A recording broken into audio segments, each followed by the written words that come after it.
오늘 우리에게 주시는 말씀은 요나서 4장 1절에서 11절입니다. 1289페이지입니다. 요나서 4장 1절에서 11절 말씀입니다. 1289페이지 봉독하겠습니다. 요나가 매우 싫어하고 성내며 여호와께 기도하여 이르되 여호와여 내가 고국에 있을 때에 이를 하겠다고 말씀하지 아니하였나이까. 그러므로 내가 빨리 다시스로 도망하였사오니 주께서는 은혜로우시며 자비로우시며 노하기를 더디하시며 인애가 크시사 뜻을 돌이켜 재앙을 내리지 아니하시는 하나님이신 줄 내가 알았음이니이다. 여호와여 원하건대 이제 내 생명을 거두어 가소서. 사는 것보다 죽는 것이 내게 나음이니이다 하니 여호와께서 이르시되 네가 성내는 것이 옳으냐 하시니라. 요나가 성읍에서 나가서 그 성읍 동쪽에 앉아 거기서 자기를 위하여 초막을 짓고 그 성읍에 무슨 일이 일어나는가를 보려고 그 그늘 아래 앉았더라. 하나님 여호와께서 박넝쿨을 예비하사 요나를 가리게 하셨으니 이는 그의 머리를 위하여 그늘이 지게 하며 그의 괴로움을 면하게 하려 하심이었더라. 요나가 박넝쿨을 말미암아 크게 기뻐하였더니 하나님이 벌레를 예비하사 이튿날 새벽에 그 박넝쿨을 갉아먹게 하심에 시드니라.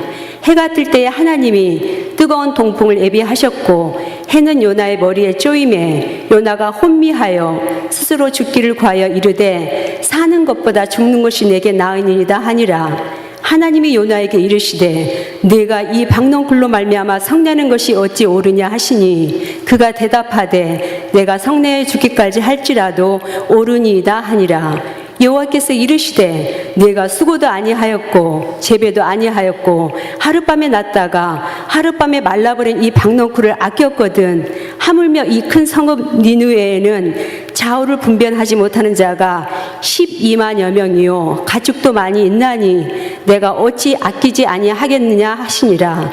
이 말씀은 살아계신 하나님의 말씀입니다. 아멘. 우리 갈보리 교회는 저를 매번 놀라게 합니다.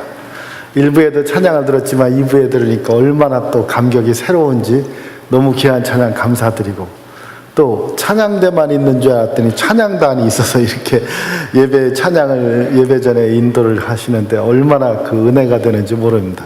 제가 아마 갈보리 교회에 대해서 본 것은 빙산의 일각 같아요. 아직도 보지 못한 수많은 잠재력이 있어서 이 지역사회를 섬기고 또 하나님을 기쁘시게 하는 교회인 줄로 믿습니다. 제가 그리고 보니까 또 이 외국 분들도 앉아 계신데요. 한국말 다 알아들으시나요? Sir, do you understand Koreans? Good. Then I can happily speak in Korean now. Just in case what I'm going to say is that we have to share the good news of Jesus Christ. And if you are committed to sharing good news and save the lost souls, you don't miss anything. Right?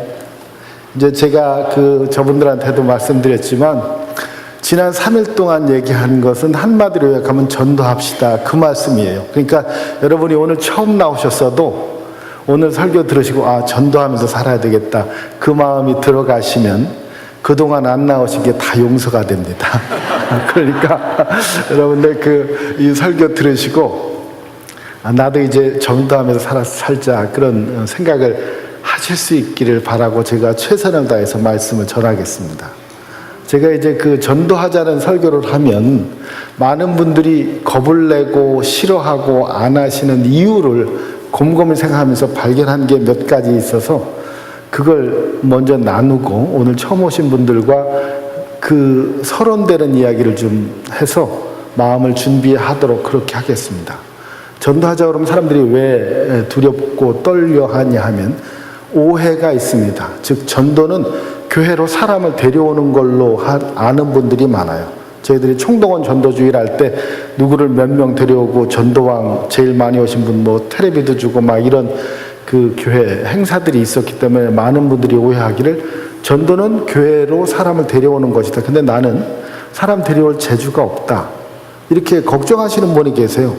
특히 우리 교회로 데려올 재주가 없다, 이렇게 걱정하는 분들이 계신데 그건 오해입니다. 전도는 교회로 사람을 데려오는 게 아니라 도를 전하는 겁니다. 도는 뭐냐 하면 하나님이 세상을 이처럼 사랑하사 독생자를 주셨으니 누구든지 저를 믿는 자마다 멸망치 않고 영생을 얻으리라 하는 말씀이 도예요. 그걸 전하면 전도가 된 겁니다. 그러니까 전도가 쉽지요. 그리고 전도는 100% 성공입니다. 여러분들이 실패할까봐 두려워서 못 전하는 분들이 계신데, 전도는 전하면 전한 만큼 성공입니다. 100% 성공이에요. 왜 제가 이런 말씀을 드리냐면, 여러분이 전했는데 그분이 안 받아들였으면 실패라고 생각하시는데 그건 오해입니다. 그분은 그 충격을 한번 받으시고, 그 다음에 다른 분이 전하면 또 받으시고, 또 다른 분이 전하면 또 받으시다가 하나님의 때 하나님의 방법으로 예수를 구주로 영접하는 열매가 맺게 돼요. 이걸 성경에서는 나는 심었고 그는 물을 주었고 하나님은 자라게 하셨다, 이렇게 표현하거든요. 그러니까 저와 여러분이 할 일은 심든지 남이 심어놓은데 물을 주든지 해서 자라게 하는 그 중에 한 부분을 감당하는 것입니다. 그러니까 나 혼자 세상 다 구원하려고 생각하면 얼마나 짐이 되세요. 그러니까 그러지 마시고, 나는 예수님이 구원하신 세상의 일부를 감당하겠다, 이렇게 편안하게 마음먹으시고 나누시면 됩니다. 저 하나가 예수 믿기 위해서 수많은 사람들이, 주일학교 선생님들이 고생하셨고, 부모님들이 가르쳐 주셨고, 친구들이 붙잡아 줬고 하면서 제가 다듬어져서 오늘날 이 자리에 와 있게 되는 거거든요. 그러니까 저와 여러분이 누군가의 수고의 열매인 것처럼, 또 구원받을 그분도 우리 모두의 수고의 열매다, 이렇게 생각하시고 편안하게 전도하세요. 그러니까 전도는 100% 성공한다. 그리고 전도는 도를 전하는 것이다. 이것만 알면 전도할 수 있습니다. 그런데도 못 전하시는 분들은 두 가지 이유가 있습니다. 하나는 도에 대한 확신이 없거나, 하나는 도를 들어야 될 사람에 대한 사랑이 없거나, 두 가지 중에 하나입니다. 여러분은 어디에 해당하시는지 모르지만 도에 대한 확신이 없다는 건 예수님 때문에 내가 구원받은 체험과 감격이 없는 거예요. 제가 이제 전도하시는 분들한테 복음을 어떻게 전하는 게 제일 좋습니까? 그럴 때 사역리를 읽어주면 좋습니까? 뭐 이런 말씀을 하시는 분이 계신데, 그것도 효과적이고 입증된 방법이긴 하지만 저는 저희 교인들한테 가르칠 때는 이렇게 가르칩니다. 본인의 간증을 먼저 나누세요, 그렇게 얘기합니다. 왜냐하면 사역리를 가르치거나 성경을 읽어드리면 거기에 대해서 질문이 있거나 반박이 있게 돼서 논쟁을 하게 됩니다. 논쟁에서 이기면 그분이 기분 나빠서 교회 안 나오고, 논쟁에서 내가 지면 그분이 거봐라 하고 안 나와요. 그러니까 논쟁은 이겨도 안 좋고 저도 안 좋습니다. 그러니까 논쟁하지 마시고 내 경험을 나누면 내가 경험했다는데 어떨 거예요. 그러니까 그러시냐고, 그러면서 그게 씨가 뿌려지거든요. 근데 이제 3분 간증 준비하실 때 이렇게 하시면 됩니다. 예수 믿기 전에 나의 상태 1분, 예수를 만나게 된 계기 1분, 예수 만난 이후에 변화된 나의 모습 1분. 이게 3분 간증이에요. 이걸 잘못하면 6.25 때 고생하고 자기가 엉망으로 살았던 얘기 45분, 예수 어떻게 만났는지는 불분명한데 변화된 이후 얘기 별로 없고 해서 1시간 간증이 나 옛날에 엉망으로 살았습니다, 그걸로 끝나는 분들이 많은데 그런 간증은 안 됩니다. 그래서 제가 간략하게 제 예를 들어볼게요. 예수 만나기 전에 저는 서울법대 나오고 혼자 잘난 맛에 남들하고 경쟁하고 시험 봐서 붙고 이기고 세상에서 출세하고 성공하려고 하는 자기중심적이고 이기적인 삶을 살던 사람입니다. 1분. 그런데 어머님 목회 현장에 가서 남을 섬기고 돕는 모습을 보면서 내가 정말 잘못 살았구나 하는 충격을 받고 기도하는 중에 나를 구원하신 예수님을 만나고 나도 이제는 그런 삶을 살지 않아야 되겠다고 주님 앞에 고백하면서 헌신하게 되었습니다. 1분. 그리고 났더니 내 삶에 경쟁에서 오는 긴장감과 불안감이 없어지고 상대방을 볼 때마다 이긴다는 생각이 없어지고 그를 섬기고 함께 도우면서 사는 기쁨과 자유가 내 마음에 찾아오고 사는 게 좋아서 이제는 항상 싱글벙글 웃고 사는 사람이 되었습니다. 1분. 이렇게 3분 요약하는 거예요. 그러면 그 얘기를 듣고 그분이 나도 그렇게 기쁜 삶을 살고 싶다 해서 받아들이는 분도 있고, 당신은 그렇게 사십시오, 나는 이렇게 살겠습니다 하고 거절하는 분이 있죠. 괜찮아요.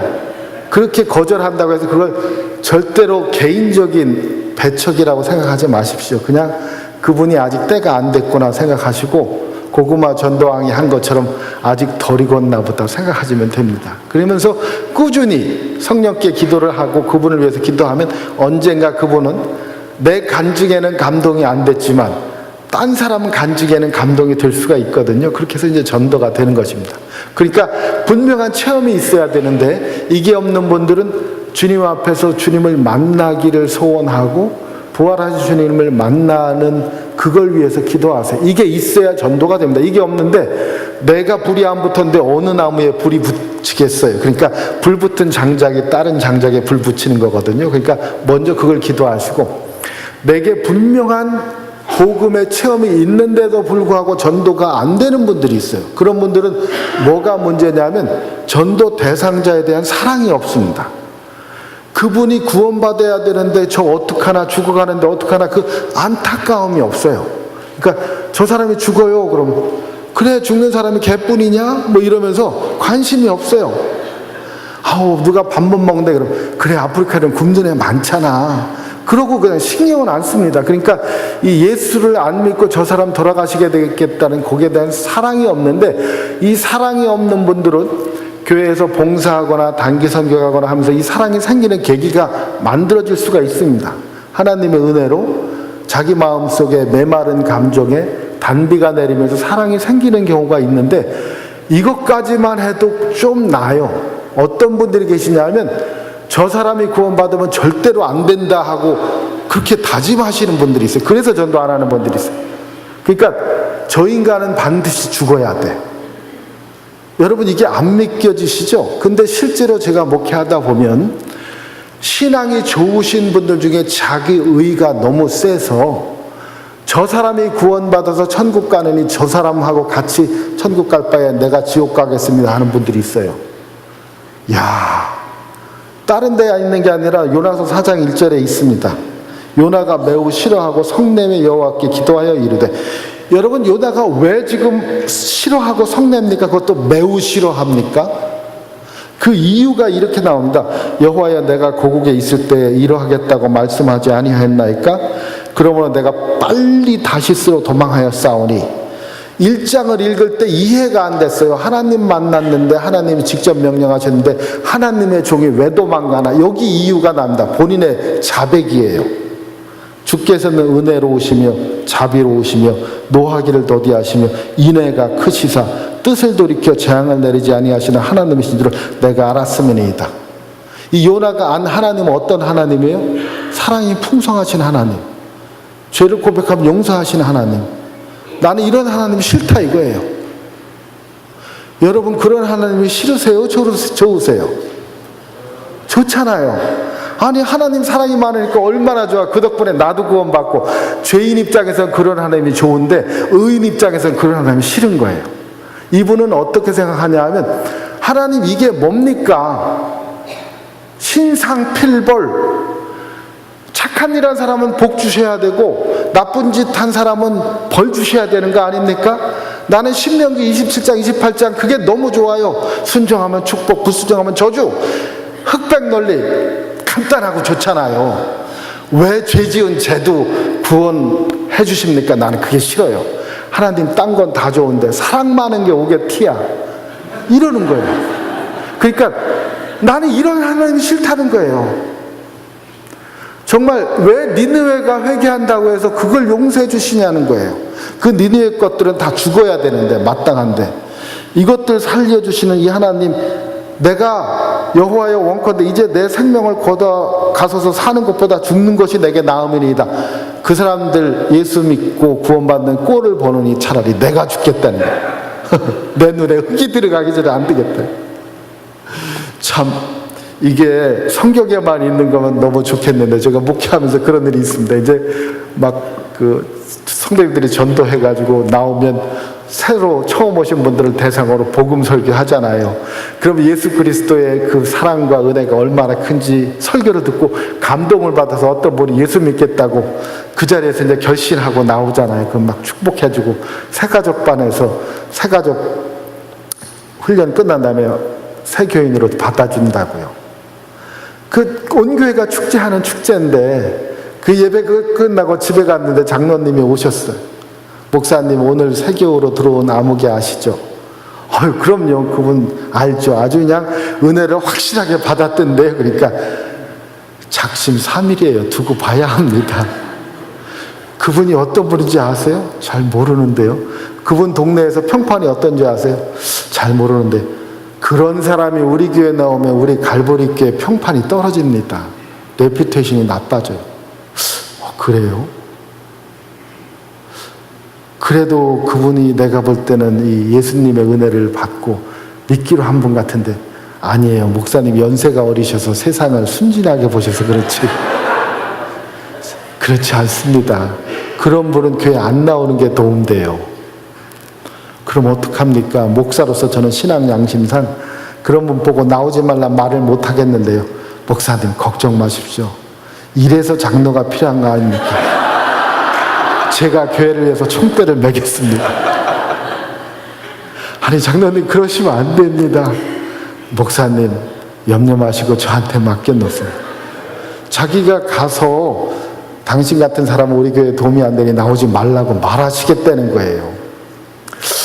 고민됩니다. 여러분 어떻게 생각하세요? 니느웨가 회개하고 돌아오면 받아줘야 됩니까? 그런 것들이 교회에 나오고 하나님 믿으면 안 된다고 막아야 됩니까? 근데 하나님은 이런 요나와 대화를 하시는데 특별히 너 요나 그러면 안 돼 이렇게 말씀도 안 하세요. 그러면서 질문만 하세요. 내가 성내는 것이 옳으냐?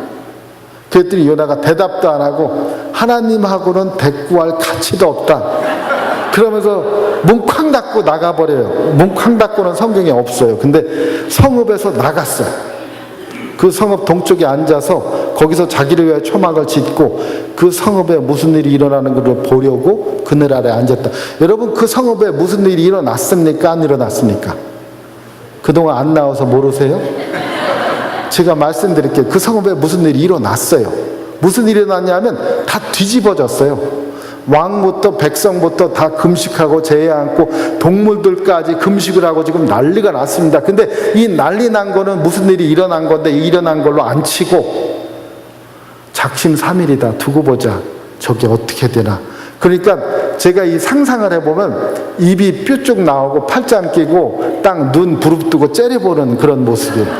그러면서 그늘에 앉아서 보는 거예요. 그런데 하나님이 야 네가 하나님이 종이 돼가지고 그러면 되느냐고 야단을 안 치시고 참 우리 하나님은 사랑이 많으시고 지혜로우신 하나님의 어떤 방법을 쓰시는지 아셔요? 박넝쿨을 예비하사 요나를 가리게 하세요. 서늘하게. 자기가 지은 초막 갖고는 안 가려진다 그 뜻이에요. 자기가 아무리 노력을 해도 너무 태양이 쬐니까. 그랬더니 그늘이 지는데 그의 괴로움을 면하게 하려 하심이었더라. 요나가 박넝쿨로 말미암아 어떻게 했다고요? 크게 기뻐했다. 아까는 매우 싫어하고 성을 냈는데 지금은 크게 기뻐합니다. 여러분은 이 구절을 읽으면서 별로 감동이 없으시죠? 저는 굉장히 이게 회개가 되었습니다. 왜냐하면 내가 주의 종인데 한 성읍이 회개하고 돌아온 거에 대해서는 크게 성을 냈어. 근데 내 머리 뜨거웠던 게 그늘이 생기는 건 아주 기뻐했어. 그러면 한 영혼이 구원받고 죽게 돌아와서 천국에선 잔치가 벌어지는데 나는 별로 마음에 감동이 없거나 싫은 마음이 들다가 내 개인적으로 이익이 되고 유익이 되는 일이 벌어지면 매우 기뻐하는 내 모습. 그러고도 네가 주의 종이냐? 하나님의 말씀이 들리는 거예요. 그러니까 한 영혼이 죽어가는 것에 대한 사랑도 없고 어떤 사람이 예수 믿고 돌아온 것에 대한 기쁨도 없고 성도님들이 밥 사주면 좋아하고 만나서 목사님 은혜 받았다면 좋아하고 그러고도 네가 주의 종이냐? 제가 이 구절을 묵상하면서 굉장히 많이 회개가 됐어요. 근데 하나님이 그렇게 직접 말을 안 하세요. 그러고도 네가 종이냐 그러질 않고 벌레를 또 예비하세요. 그랬더니 그 벌레가 이튿날 새벽에 박넝쿨을 갉아먹어요. 이 요나서를 보면 여러분들이 그 몇 가지 포인트가 있는데 그 중에 한 포인트는 요나와 이방인들의 믿음의 비교거든요. 소위 하나님의 종이라는 사람과 요나가 무시하는 이방인들의 믿음을 비교해서 이방인들이 믿음이 더 좋다는 걸 보여주는 게 하나 있고, 또 하나는 하나님이 지으신 다른 피조물들, 하나님의 말씀에 순종하는 모습과 하나님의 종 요나의 불순종하는 모습을 비교하면서 요나가 얼만큼 불순종하는지를 보여주는 모습인데, 여기 보면 아까 1장 17절 읽을 때 하나님이 큰 물고기를 예비하셨다고 그랬잖아요. 그 예비라는 단어는 히브리어로 알레프, mem눈, 아멘이라는 단어와 같은 어근인데 순종하고 하나님의 파송에 따르는 거예요. 그러니까 물고기는 하나님이 파송하신 대로 가서 요나를 잡아삼켰고, 박너쿨은 하나님이 파송하시는 대로 따라서 자랐고, 벌레는 하나님이 파송하신 대로 따라서 갉아먹은 거예요. 그러니까 물고기도 순종하고 박너쿨도 순종하고 벌레도 순종하고 심지어는 동풍까지 순종해요. 해가 뜰 때 하나님이 뜨거운 동풍을 예비하셨고, 같은 단어입니다. 해는 요나의 머리에 쪼임에. 그러니까 모든 하나님의 피조물들이 다 하나님께 순종하는데, 요나는 혼미하여 스스로 죽기를 구하여 이르되 사는 것보다 죽는 것이 내게 나으니이다. 하여튼 뻑하면 죽겠다고 그러는. 그러니까 이런 고집불통이 없어요. 하나님 요나에게 이르시되 내가 이 박넝쿨로 말미암아 성내는 것이 어찌 옳으냐 하시니 그가 대답하되 내가 성내어 죽기까지 할지라도 옳으니이다. 나는 너무 화가 납니다. 하나님 이 박넝쿨을 이렇게 금방 걷어가실 수 있습니까? 그랬더니 하나님이 내가 수고도 아니하였고 재배도 아니하였고 하룻밤에 났다가 하룻밤에 말라버린 이 박넝쿨을 아꼈거든. 하물며 이 큰 성읍, 니느웨가 큰 성읍인데 요나가 큰 성읍이라고 할 때와 하나님이 큰 성읍이라고 할 때 크기에 대한 개념이 다릅니다. 요나가 큰 성읍이라고 할 때는 사이즈예요. 3일 길 걸어갈 정도로 사이즈가 큰 성읍. 하나님이 큰 성읍이라고 할 때는 뭐 때문에 크다고 하냐면 좌우를 분별하지 못하는 자가 12만 명, 가축도 많이 있나니 내가 어찌 아끼지 않겠느냐. 잃어버리는 영혼이 많은 성읍이라는 뜻의 큰 성읍이에요. 구해야 될 생명이 많은 성읍. 그러니까 똑같은 성을 바라보는데 하나님은 내 잃어버린 백성이 저기 많구나, 안타까운 마음으로 아버지의 심정으로 바라보고, 요나는 야, 저 크구나, 객관적인 입장에서 바라보는 거예요. 그러니까 이 요나의 마음 속에 니느웨에 대한 사랑이 없는데 하나님은 사랑이 있으니까 그 성읍을 구원하고자 하는 안타까운 마음으로 요나에게 가서 복음을 전하라고 하는 거죠. 그러니까 우리가 전도하지 못할 때는 이 하나님의 마음, 이 마음이 없는 거예요. 여러분들이 이 마음이 없는 거를 누가복음 15장에 보면 큰 형에게서 보게 됩니다. 그 누가복음 15장의 탕자의 비유를 보면 동생이 이렇게 들어올 때 아버지는 막 그냥 뛰쳐나가서 반겨 맞이하고 잔치를 베풀잖아요. 큰 형은 아니 저 쓸데없는 게 왜 들어와 가지고 내 아버지의 재산을 축내나 이러고 화를 내고 있잖아요. 두 본문이 공통점이 있는데 이 요나서도 보면 의문문으로 끝나요. 내가 어찌 아끼지 아니하겠느냐, 이렇게 많은데 내가 아끼는 게 합당하지 아니하냐 라고 물어보시고 그 답변을 요나가 안 합니다. 그러니까 우리는 알 수가 없어요. 요나가 그걸 수긍하고 받아들였는지 아니면 그래도 화를 내고 뚱하고 앉아있는지 박차고 나갔는지. 누가복음 15장에도 보면 형에게 아버지가 간곡히 권합니다. 예, 니께 내 거고 내께 네 거고, 그러나 내 동생은 죽었다가 살아왔으니 우리가 기뻐하는 것이 마땅하지 않겠느냐 하는데 형이 대답이 없어요. 이 형이 화를 내고 나갔는지 순종하고 들어왔는지 그것이 알고 싶다. 우리가 알 수가 없어요. 그래서 이 질문에 대해서는 저와 여러분이 답을 해야 됩니다. 이 답을 하기 위해서 제가 그 목회하면서 겪은 이야기를 하나 해드릴게요. 여러분들이 생각해 보시면서 나는 과연 어떻게 대답을 할까 한번 생각해 보세요. 제가 그 목회하는데 하루는 그 병원에서 전화가 왔습니다. Pastor Lee, please come and help us. 그래서 제가 무슨 일인가 하고 가봤더니 코리안 할아버지 할머니 한 분이 병원에 오셨는데 이분이 위암에 걸려서 돌아가시게 생긴 분이에요.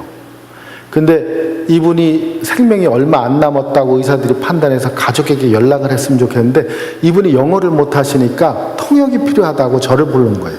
그래서 제가 어떻게 도와드리면 좋겠습니까? 그랬더니 위암에 걸려서 얼마 못 사니 가족에게 연락해달라, 요 말을 좀 해달라는 거예요. 그래서 제가 아니 내가 굿뉴스를 전하면 모르는데 이 배드뉴스를 전하는 이거는 못하겠다 하면서도 방법이 없어서 할 수 없이 들어갔어요. 그래서 할아버지 안녕하십니까? 그랬더니 깜짝 놀라십니다. 아니 어떻게 이런데 한국말 하는 목사님이 계시냐?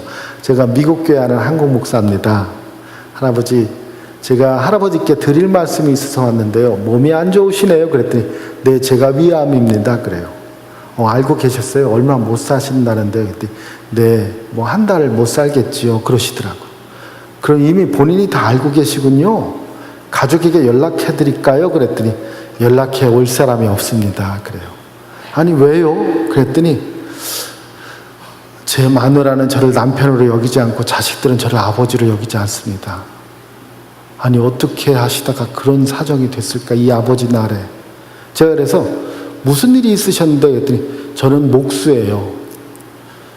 공사판 돌아다니면서 일했는데 번 돈 가지고 술 먹고 도박하고 뭐 나쁜 짓도 많이 하고 이렇게 해서 아내가 저라면 아주 치를 떱니다. 그래요. 참 안 됐다. 자식들은 제가 아주 그냥 원망의 대상입니다.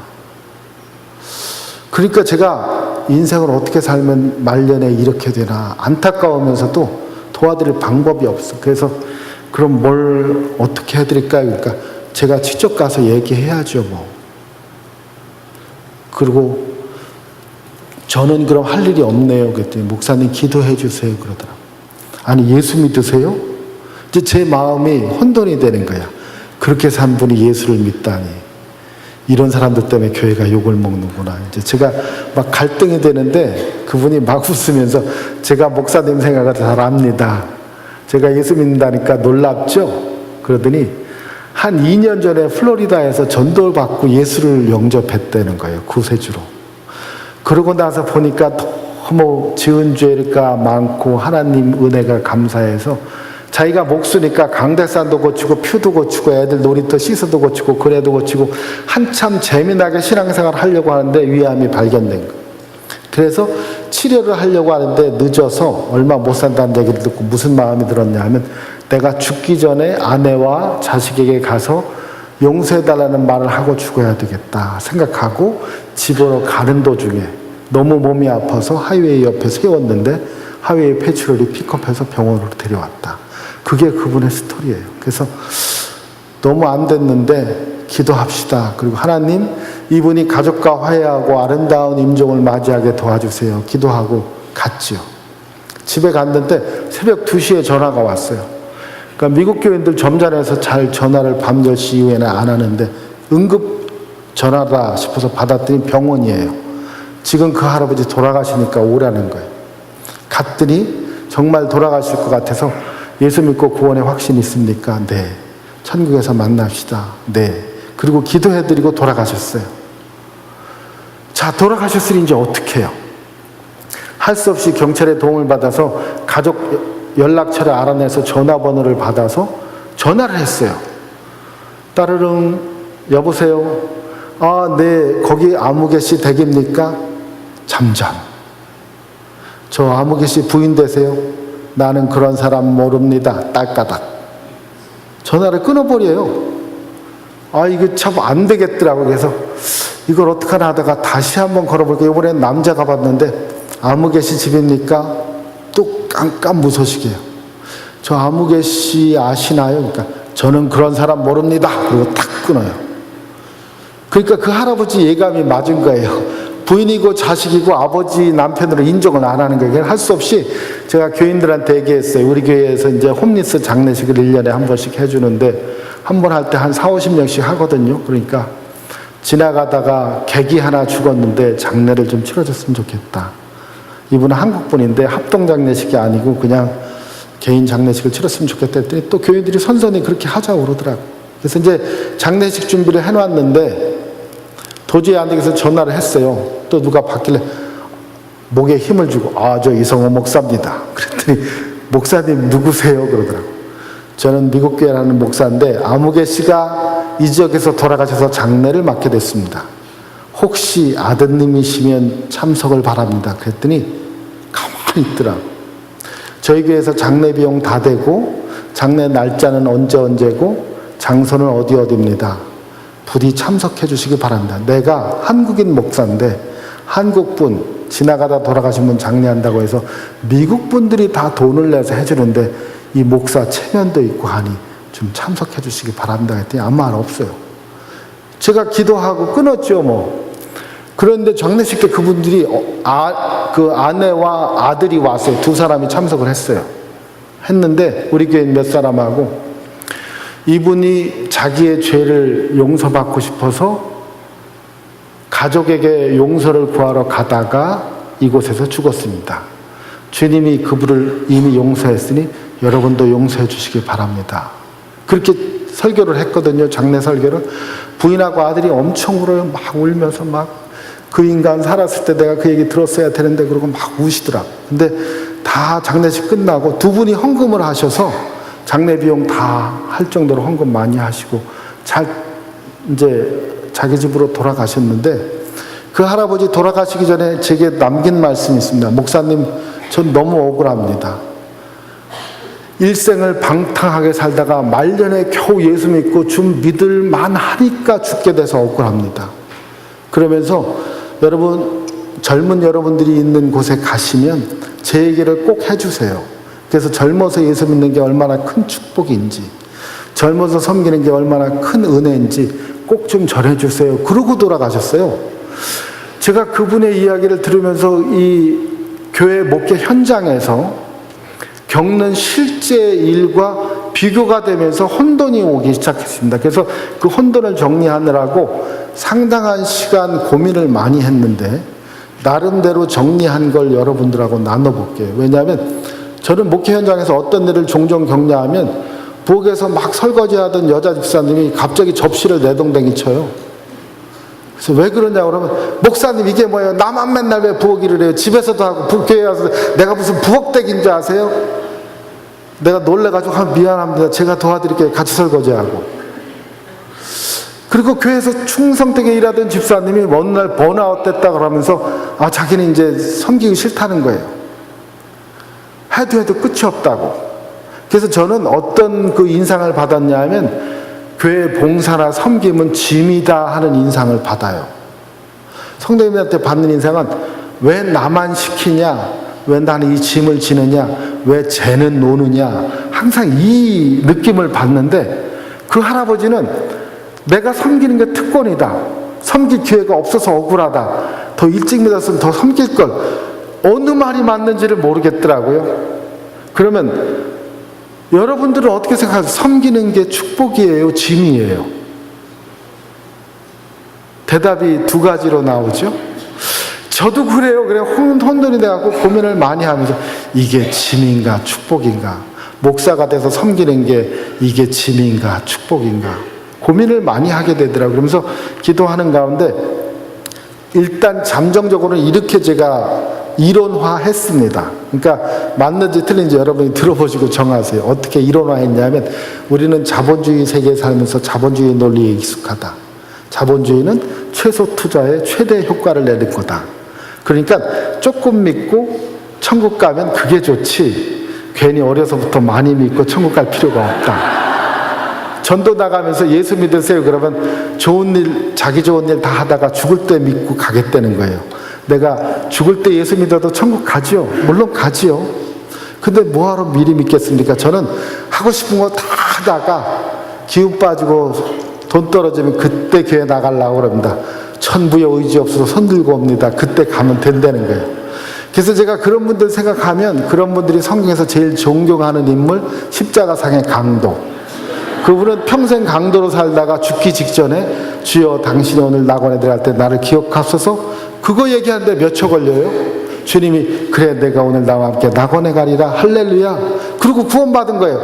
어떤 생각을 해보면 그렇게 억울할 수가 없어요. 나는 평생 섬겼는데 구원받고, 저는 평생 강도직 들어가고 똑같이 구원받고 들어가 보니까 둘 다 합격했네. 아니 이런 억울할 때가 있나.